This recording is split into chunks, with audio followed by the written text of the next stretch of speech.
You are listening to the Two and Out CFL podcast, a proud member of the Canadian Football Podcast Network. Do you have memories of this? Yeah. And then he tried to force feed me gravy. It's very traumatizing. Grab some poutine and a double-double. It's time for the Two and Out CFL podcast. Now they have to kick it out, and they do! Every week, Travis Currah. Does anybody still care about this podcast? And Brazilian Ty. Hunters are people, too. Talk fantasy football, bring you the latest in CFL news, and sprinkle in a little bit of nonsense. Are you kidding? This is unbelievable! Ready, set, hunt! And we are part of the Alberta Podcast Network, powered by ATB, encouraging you to fill out the survey at albertapodcastnetwork.com/survey. We want you to help us make the network better, and there's an incentive in it for you, too. 3 cash prizes of $100. You'll be entered into a draw if you fill out the survey at albertapodcastnetwork.com/survey. Ty, it was the first preseason game of the season on Sunday. The Eskimos and the Lions at Commonwealth Stadium. A beautiful day. The Eskimo Empire podcast of the Canadian Football Podcast Network putting on a great tailgate. Man, those hot dogs, I don't know what they did extra to them, but they definitely hit the spot. The weather was nice, and it turns out my wife's a criminal. Yeah, I saw that, and I laughed hysterically. Of course you did. Mind you, this is when I got out of bed at like 2:30 in the afternoon. After the game had started. Yeah, you had a rough Saturday night, so that's why you weren't there. Well, that's safe to say, yeah. I got some drywall work to do and a baby gate to rebuild and a liver to repair. So you know how women have one of everything in their bottomless purses? Yep, usually. And my wife's isn't too bad, but there are the basics in there. She's got her nail clippers and her tweezers and whatever else in there. So at the gate, opens up the purse and says, well, these aren't allowed in here. Because, yeah, you're really going to do something with nail clippers. But they allowed the tweezers in. Oh, my God. I mean, I don't know what damage you're going to do, but... They tried to take my chew one time. Oh, they did? They tried. And I'm like, yeah, no. Like, well, it's a non-smoking facility. I'm like, yeah, it's great. I'm not smoking it. I don't know what you want me to do here. I was actually talking to a guy. They tried to take his cowbell once. And he's like, I can actually buy one in the stadium. That's why they were going to take it, because then they make more money on merchandise. It's like when you can't bring outside food into a restaurant. I think sometimes those rent-a-cops think they're Mounties or something, but... But I will say this. The beer gardens at the Lashburn Slow Pitch Tournament this weekend did not care where your booze came from. Perfect. In the Huddle with Currah and Ty on the Two and Out podcast.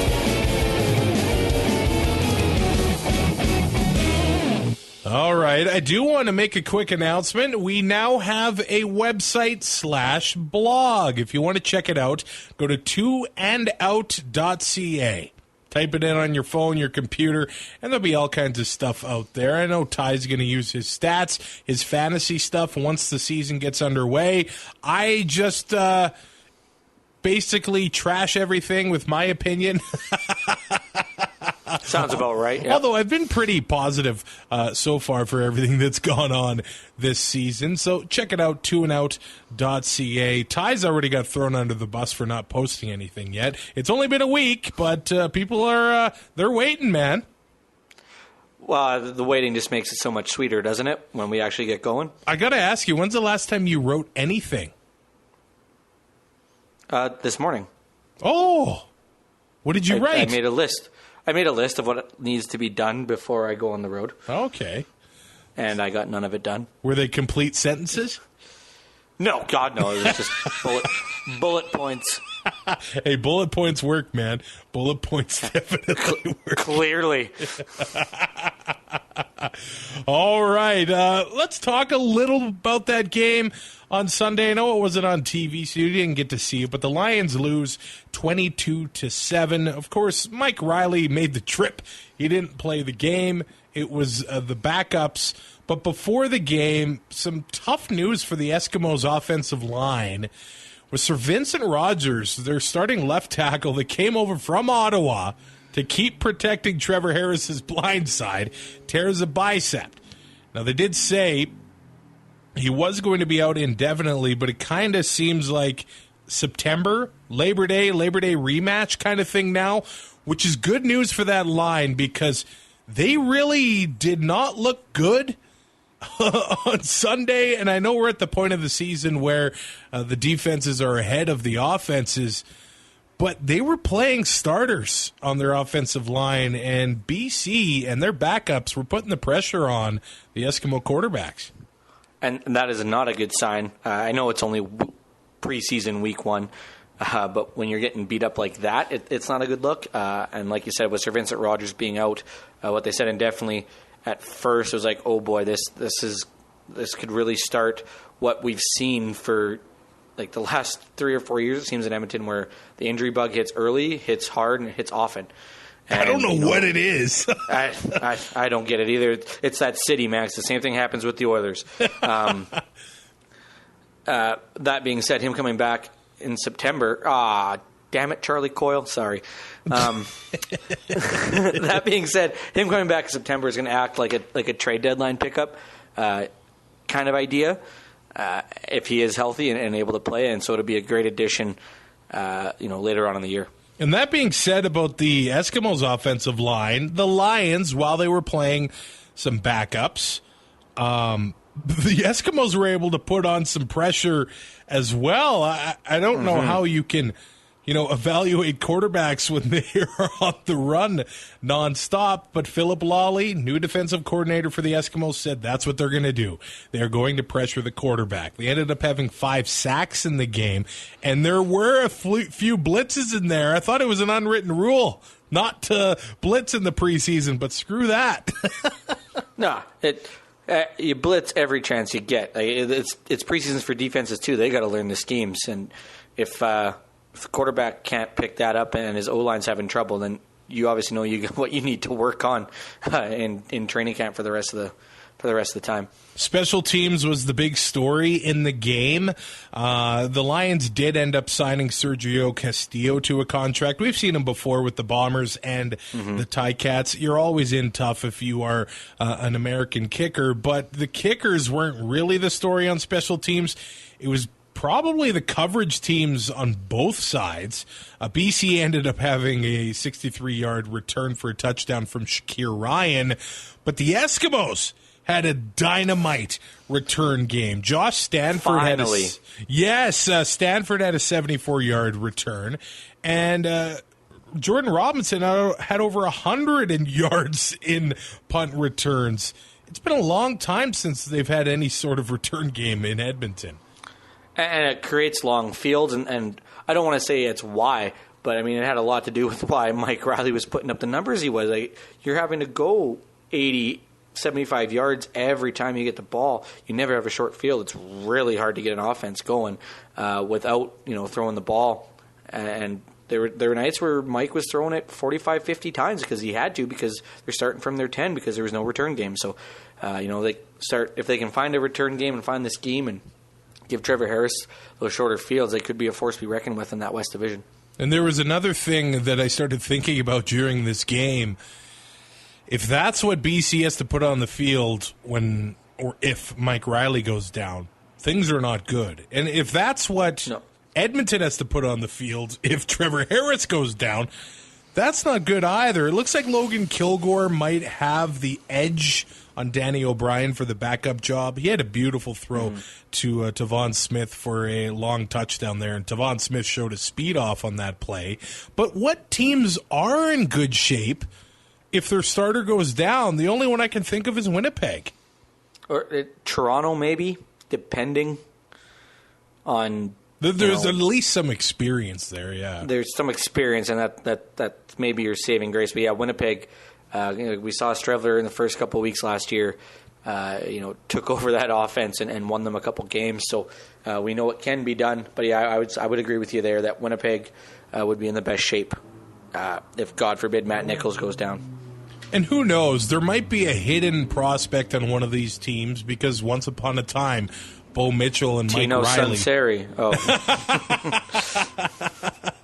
Bo Mitchell and Mike Riley were those guys once upon a time, but it doesn't seem like there are any buzzy, third or second stringers right now that will be able to take the reins and run with it like those guys did.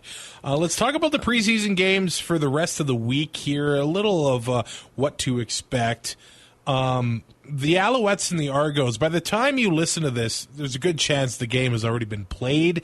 It was a 11 a.m. Eastern kickoff Thursday at Varsity Stadium in Toronto, but it was school day. Basically, the stadium just full of school kids. Brazilian Ty's worst nightmare. But it's my own personal hell. But I think this is awesome. I think the Argos should be going to schools every week with vouchers for the kids just to get them to BMO Field as early and as often as possible to make fans for life. And they've got some pretty cool initiatives this year. They're partnered up with the CFL to hand out 2,000 leather CFL footballs around the GTA this season. This school day is a great idea. I think the Argos franchise might be taking some nice steps here in the right direction. It cannot hurt. And the junior A team here, when we were in school, we would get free tickets. You'd go to a game and then, you'd go on the Wednesday night or whatever, you get a free ticket. That Saturday or that Sunday afternoon, there'd be a game. Well, you'd beg your parents to take you because you got to go to one and you realize it's fun. And you get the kids early and they get to see a football game and maybe they fall in love with the game right away and maybe they want to start playing or maybe they want to keep coming back. And like CFL tickets are not the most expensive thing in the world. So maybe if they're able to beg and plead with their parents enough, maybe the parents will take them and that creates a whole new generation of fans. So I like the initiative. Like I said, handing out footballs is another thing. And it also helps that on their roster in training camp is a YouTube basically star. So, and we know how kids are with computers and their rock and roll and their long hair and such. So that can't hurt either. You know what? My boss at work here, he's got 2 kids. I don't know, 7 to 10 years old kind of thing. And they're not... So they're self-sufficient. They're not really interested in watching TV or anything. They just find stuff on YouTube. So there's a good chance that kids in Toronto already know about Oscar or Donald De La Haye. I always want to call him Oscar De La Hoya. Oscar De La Hoya. You know what I look on YouTube for? When I forget how to tie a tie. Yeah, me too. Or when I need to cut some drywall or put a TV on the wall, stuff like that. Okay. Cut some drywall? Come on. Nah, I got a drywall saw. That's pretty easy. But patch a hole. That's easy. I just call him. iPhone, call Dad. But this guy's got 1.5 million subscribers on YouTube, and talking about the NCAA and some of their policies is a whole nother podcast. But he had a scholarship at the University of Central Florida, and after his freshman year, he lost his scholarship because the school told him, you have to basically end that YouTube channel or you need to just come play football. And he chose the YouTube channel at that time, and now he's got over 1 million subscribers.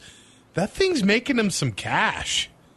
Oh, absolutely. And that's why the NCAA didn't like it. He was making money off of his likeness. You can't even get married in university if you're an NCAA athlete if you register for gifts because you are now in violation of NCAA rules and your team will have to forfeit scholarships and all that stuff unless you return everything and just say it never happened. What a joke. You can't even sign up for a gift registry. There's also a cap on how much you can make. Like if you get a job, there's a cap on how much you can make in a year and it's like $1,000. Wow. Yeah. It's a complete and utter joke. So this kicker, he's only 22 years old. On YouTube, he is known as Destroying, and he's bringing some eyes to the Toronto Argonauts.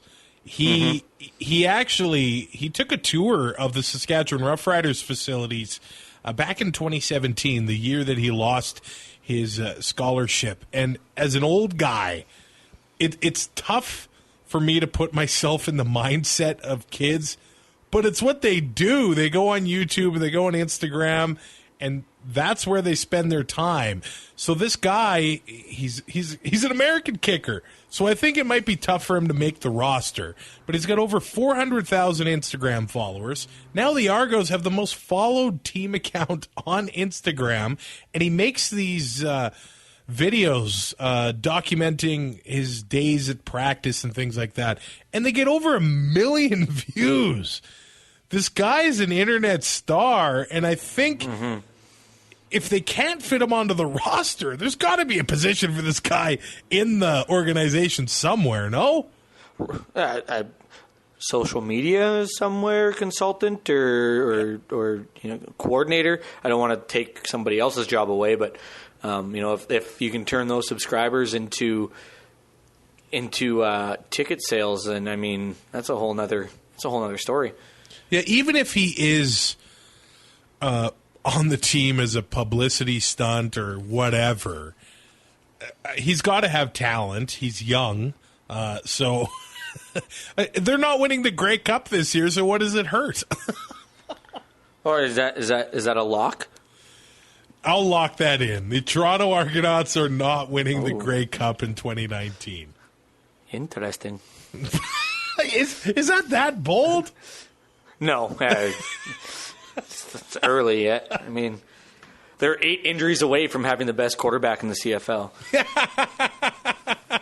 I do want to ask you, how would you handle the Toronto running back situation?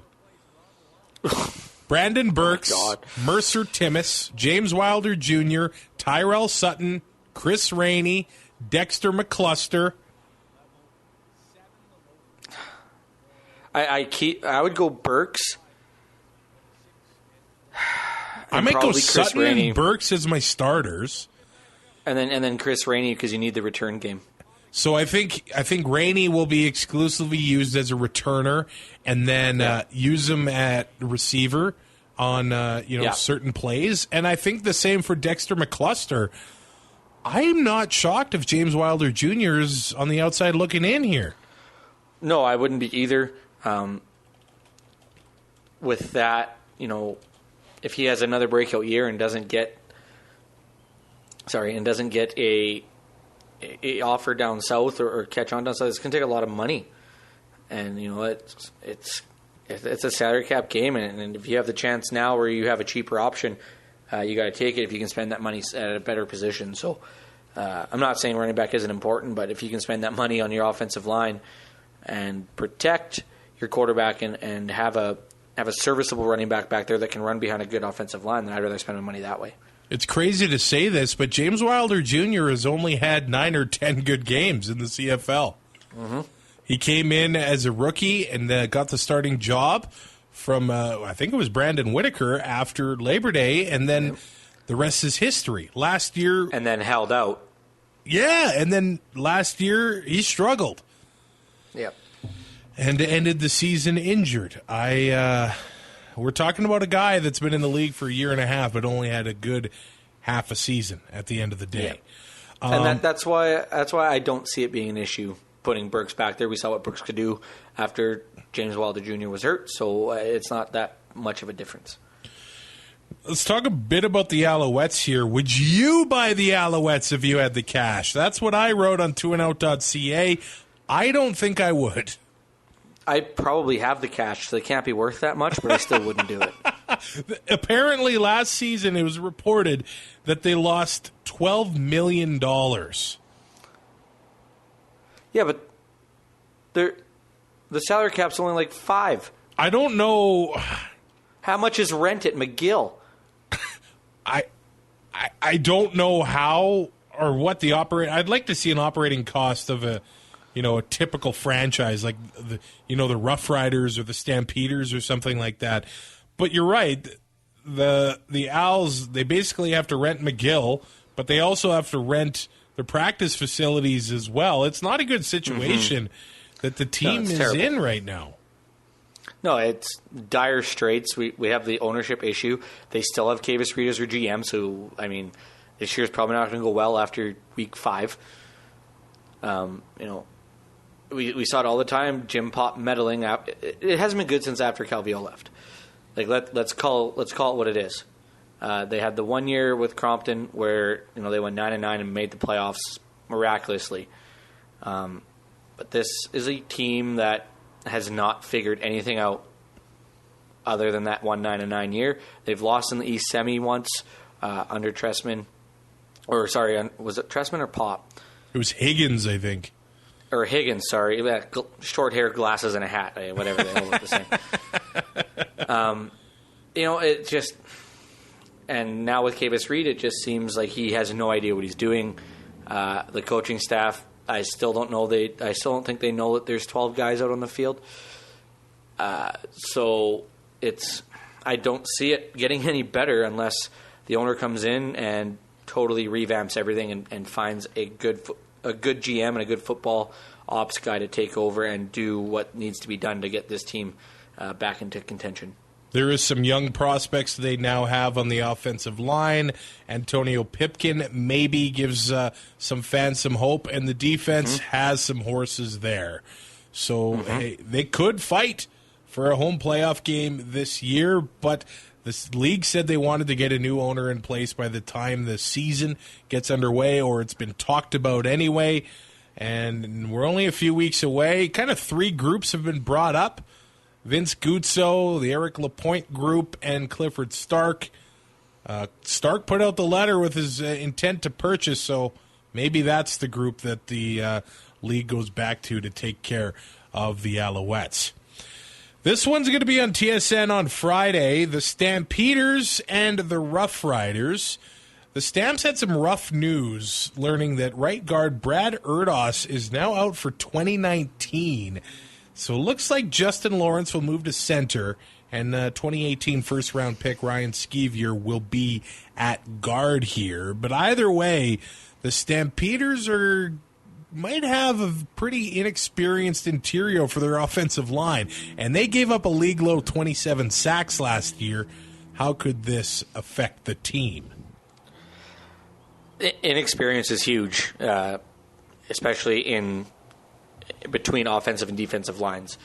We see it all the time especially with defensive ends and guys like Charleston Hughes and stuff. As they get older, their numbers tend to get a little better because they have the experience on how to get, how to manipulate the offensive line in front of them to get to the quarterback.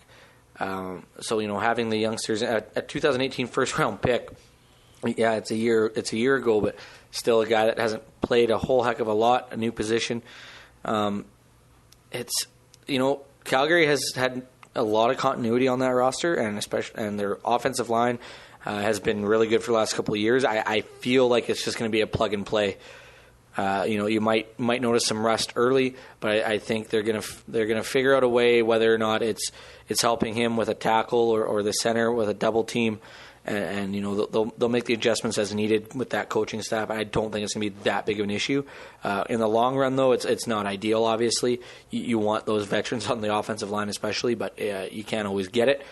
And like we said, without an offensive line, we and I know I'm going to say it again, but we say it every week, without a good offensive line, you're not going to have a very good team. And that's where all of Calgary's success starts, is on that offensive line. So I'm not overly worried about it. Lawrence was a 5th-round draft pick last year, and the offensive line culture in Calgary has been strong for a very long time. These kids were able to learn for a year. Now they're going to have to prove what they are worth. And let's face it, they have learned from the best for the past little while here. The Stamps end up bringing back Romar Morris. They do put him on the 6-game injured list. And there's going to be a couple situations I'm going to watch in this game against the Riders. The receivers coach, Pete Costanza, says Joanne Breskison could actually see some time at slot back this season. So for fantasy purposes, if he's going to be playing in that position, he could come as a really good value to start the year. Could be a very good value, big body, catch the ball. Hasn't scored a whole heck ton, but if he's going to be playing inside, then Bo Levi will be able to find him a lot more often than he does out wide for sure. And Calgary's defensive line is something I want to watch as well. There's been a lot of change Oh, yeah. in that area of the team. And, the linebackers as well. So that is going to be something to watch. I think that's how the Riders build their defense. It's like, we'll let Calgary groom these players for a couple of years, and then we'll just get them when they're more expensive. Yeah, we'll pay them the most in the league. Yeah. As far as the Riders go, defensive end Jordan Reeves, and he is a special teams beast, is out for the year, and that's a big loss for the team. You can't downplay those special teams demons in the CFL. Absolutely not. It's a huge, huge factor in this league. Longer field, got to be able to flip field position and have a good return game. That being said, you got to have a really good cover team to make sure that other team does not get good field position. Jordan Reeves just seemed game in and game out, was just everywhere on returns, and it was something else to watch. Zach Collaros will not be playing in this game. Last year, he got into a preseason game against the Stampeders, and it just ruined the entire year for him. So, well, what did Craig say about Collaros after or in camp? His timing wasn't great, so he's not going to play this game. Why? Timing would help. Timing's a big issue with quarterbacks. Why not get him some first team reps and then maybe get him out of there? So, it seems like the teams, they choose to play their vets for the home preseason game. Yeah, I guess. So I don't know if he's going to see a half there, but... Doesn't mean I have to like it. Yeah. But I haven't even played one regular season game, and I'm already crapping on Craig Dickinson. Wow, this is a broke record, isn't it? You know what? He seems like he gives us honest answers, and I will give him props for that. We were always trying to read between the lines with Chris Jones, and Dickinson said this game could be a very big deciding factor in whether David Watford or Cody Fajardo will be the backup in Saskatchewan. Fajardo, I guess, stole the show for the green and white game over the weekend. And I know Collaros got crapped on for going 1 for 10. That tells me that the Rider defense is still good. Yeah. Maybe. But then you remember what Zach Collaros was last year, and you're like, oh, that makes sense. And you know what? I want to see, especially in this game, if any of these global players are going to get on the field. There was a lot of talk about Max Zimmerman and Javier Garcia, who ended up scoring 2 of the 3 touchdowns in that scrimmage in Saskatoon. I don't know if these guys are going to make it on the field in these preseason games, but man, I want to see it. Garcia returned an interception for a touchdown, and Zimmerman had a touchdown catch. So I think it would be cool to see these players get onto the field in Calgary. I'm still unclear onto how this whole thing works with the CBA. It looks like teams have 1 global spot for the upcoming season. They'll have 2 global spots next year. They only get paid the minimum salary, and they can't negotiate extra incentives into their deal. I kind of wonder, and I know we're probably a long way from this, what if a global player just lights it up? What if a global player turns into Eric Rogers? I know, or the guy becomes a dynamite kick returner or something. Does the guy get a raise the next year? Do teams have to have a guy on the roster? It's all very interesting to see how this new CFL 2.0 is going to work. I do want to shout out John Ryan as well. He's going to get his honorary U of R degree. I think that whole province loves having Ryan back. Everybody but one, yeah. But we won't get into why I'm not a huge fan. Okay, we'll leave politics out of it. That's for mine and your dad's podcast. God, if that ever sees the light of day, we'll be in jail. And we're taking you down with us. I know, that's what I'm worried about. And you should be. This episode of the 2 and Out CFL podcast is brought to you by the Alberta Blue Cross Wellness Summit, happening on October 10th. I love what they're doing here. They are bringing in a lot of keynote speakers here. And the focus is on what it takes to create healthy workplace cultures where everyone thrives. And these keynote speakers, I actually watched one of their TED Talks. His name's Drew Dudley. And he did a TED Talk on everyday leadership.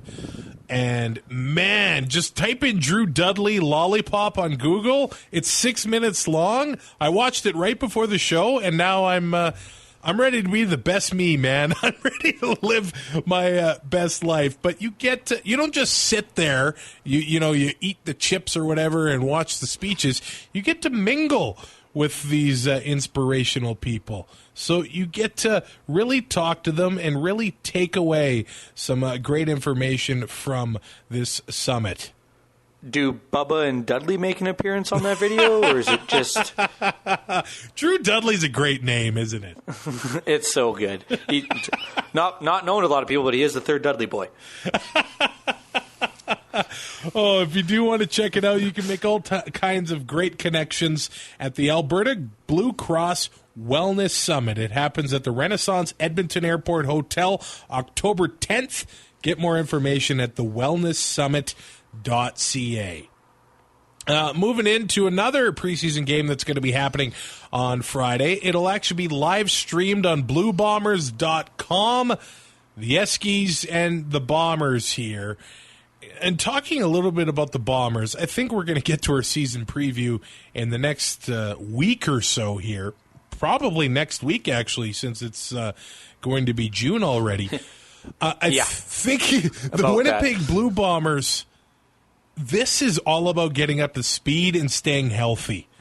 I think they're the team best positioned to win the Grey Cup in 2019. But at the same time, I feel like their window is closing. Kind of like Calgary's last year. It was like all of a sudden some contracts were expiring, some guys were going to the NFL, some guys were going to deserve some big raises, and Calgary could not keep them all together. That might happen in Winnipeg. Andrew Harris is going into his age 32 season. Mike O'Shea has his contract expiring next year. Matt Nichols and Chris Strevler have their contracts expiring at the end of the year. The Bombers are going to have some really tough choices once the Grey Cup rolls around and we move into the offseason. So I think the preseason here is really just getting the timing down and getting things up to speed. And they come in, and I know the injury happened last year to Matt Nichols early on during the training camp and preseason.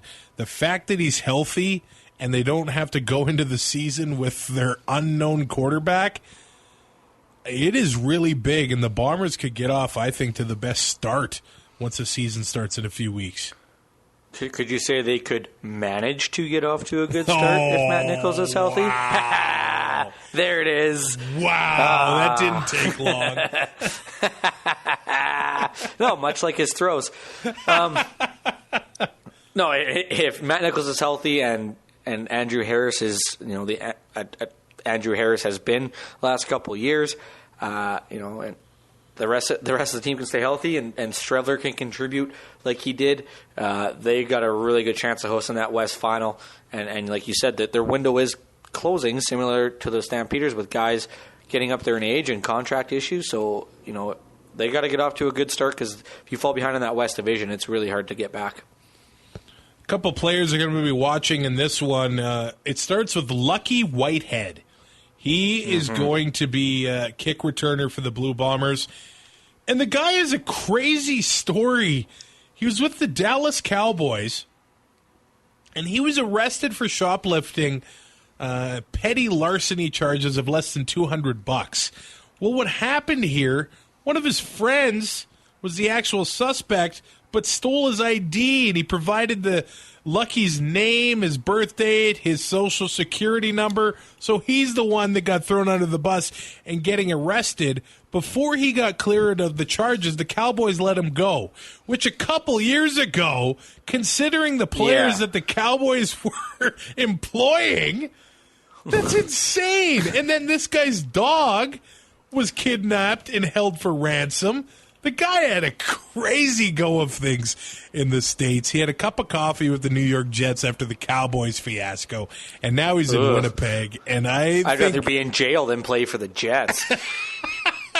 I think this kid could be fun to watch, and he's been turning heads at camp. Mm-hmm. Well, everything we've heard coming out of Winnipeg Blue Bombers camp on Twitter and everything has been this kid is the fastest kid alive. Yeah. And nobody's going to catch him.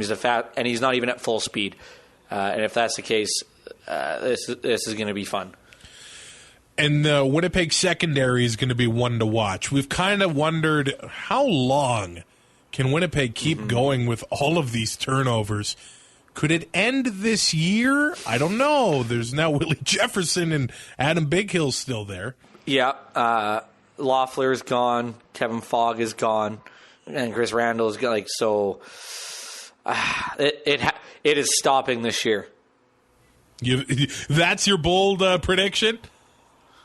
No, I got a bolder one than that. But that's like my 1B prediction. So it looks like we're going to have a battle at safety between Jeff Hecht and I believe it's Derek Jones. Chandler Fenner has been lining up as a starting quarterback. So. The secondary in Winnipeg is going to be something to watch. As for Edmonton in this one, Trevor Harris isn't going to play. A lot of other vets aren't going to be dressing. The offensive line needs to figure itself out after what happened in BC. I don't know if they're going to be playing any of these starters, which I don't know how you can evaluate a Logan Kilgore or Danny O'Brien when these guys could possibly be running for their lives. So, Kilgore and O'Brien have fun against Winnipeg. Yeah, that'll be lots of fun, especially with Winnipeg being at home. So, they're going to have a pretty decent lineup, especially early on in the game. It's like, just throw them to the Wolves, 2 weeks in and just hope for the best. It's kind of like how my grandpa taught me how to swim. What, he just threw you into the water and said, figure it out? Pretty much. Well, he stood there. How old were you? Like 4. Do you have memories of this? Yeah. And then he tried to force feed me gravy. It was very traumatizing. Oh God! I wish that was substituted. Like he threw you into a pool of gravy, like 2.5 million liters of gravy. Oh, gross. He threw me into the biggest vat of poutine you could find. So this is why you hate gravy? I don't think that's why I hate it. I just don't like it. It's just I tried it and I don't like it. I tried it a couple years ago too, and it's still gross. being force-fed it. That might have had something to do with it. That would ruin it for life. But, he force-fed me beer one time, and I still love it, so I don't think that's it. Well, that one worked. Yeah, thank God. Your grandpa sounds like a beauty. Yeah, he was. He was okay. Dutch immigrant, farmer. Just loved his pill for some reason. I don't get it either. Hey, I get that. I identify with this guy. Yeah, and he grew up in Coquitlam, and so he was a BC Lions fan when he came out here. We met Riders, and he's like, "No, once you guys win a Grey Cup, maybe I'll start cheering for you." He passed away in 2012. He passed away in 2006. Sorry. Oh, we were still in high school when he passed away. Yeah, so he never got to see. Yeah, I got screwed, so I never got to be a Rider fan with my grandpa. So thanks a lot, Saskatchewan. I don't know why I'm still a fan. You ruined everything. This got dark. It really did. Good to see we're back. Good to see we haven't skipped a beat. Let's go back to the final preseason game this week. The Ticats and the Red Blacks. And last week, the Ticats ended up signing Chris Van Zyl. And now they've announced that Riker Matthews is coming back. He went to the NFL with the New England Patriots, but was let go earlier this month. Now he's coming back. The Ticats, all of a sudden here, best offensive line in the CFL? If not, they'd be the second. Calgary's injuries and everything, that could be an issue. But, yeah, they're... And, of course, on probably the team that's going to win the East. So, the rich just get richer. Oh, man. Brandon Revenberg has really come into his own. Riker Matthews, Chris Van Zyl.